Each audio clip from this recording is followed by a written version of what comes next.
وحسمينتا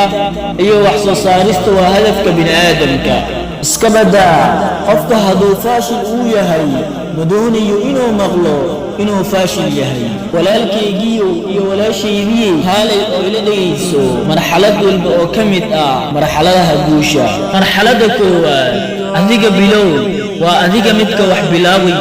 xur ayaad u tahay inaad wax soo saarto wadada ugu horeysa ee nolosha guusha waa inaad ku guuleysataa maamulista shakhsiyadaadii iyo habla dhaqankeeda maxaa yeelay Allah subhanahu wa ta'ala wuxuu yidhi inna allaha la yughayyiru ma biqawmin hatta yughayyiru ma bi anfusihim ilaahay kama bedelo dad wax ku sugnaaday ilaa ay ka bedelaan ayagu naftooda wax ku sugnaaday marka waa adiga qofka wax bedelayo ee ka bilow naftaadii saad u gaarto riyooyinkaagii labo ku kalsoonow naftaada ma jiro qof wax dhiwayo marka laga reebo isku kalsooni la'aanta mana jiro wax burburinayo ku kalsoonida nafta wax ka badan jahliga aad ku weynayso naftaadina waaliditaankeeda iyo ka mamnuucida horumarkeeda dadka guuleystay waxay ka soo bilaabeen waxyaabo yaryar adiga tijaabi oo ka bilow wax yar kadib wax weyn kadibna wax weyn ilaa aad ka gaarto heer sare waa sidaas oo kale maamulaha guuleystay iyo ganacsadaha guuleystay saddex cadeyntaadii qaado warqad kuna qor awoodahaagii xirfadahaagii iyo waxyaabaha aad dadka kaga soocan tahay iskuna barbardhig shaqada iyo awoodda afar horumari naftaada markaad awood iyo tabardarida aad xadido kadib horumari naftaada ogow acmaasha ilaahay agtiisa lagu jecel badan yahay waa mid la daa'imo haba yaraatee shan wax walba aad doonayso inaad ku guulaysato joogteyntu waa wadada horumarka haddii aad doonayso inaad noqoto khatiib joogtee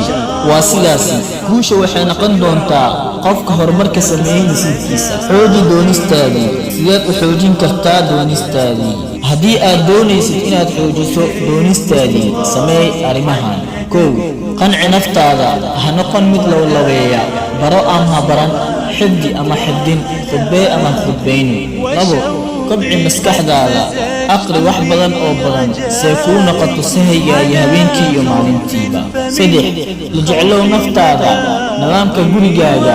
shaqadaada iyo noloshaadoo dhan xifdi xikmadana dhig wax walba booskiisa afar nidaam waqtigaaga yeelo qorsho saad ugu faa'iidaysato shan yeelo dad fara badan si ay kuu kaalmeeyaan inaad guulaysato la kaalmayso ayaga si ay kuu kaalmeeyaan inaad xaqiijiso hadafkaaga lix ku caawi qofka kale guusha haddii aad rabto inaad noqoto qof muhiim ah noqo mid wax xiisaynaya toddobo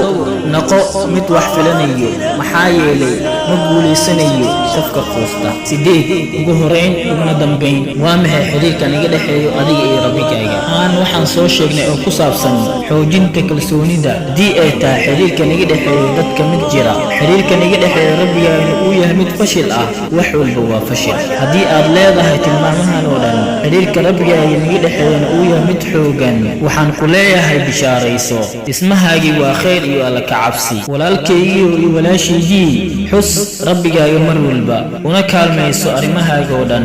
ka fogow ku caasintiisa ilaahay wuu ku waafajinayaa waad ku mahadsantahay daawashada muuqaalkan fadlan subscribe leh gambaleelkana furo si aad u noqoto daawadaha ugu horeeyo like saar haddii aad ka heshay lana wadaag asxaabtaada si ay kula faa'iidaystaan inta aan ku kulmi doono barnaamijka xiga waxaa idinkaga tegayaa sidaa iyo fi amaanillaah wassalaamu calaykum waraxmatullaahi wabarakaatuh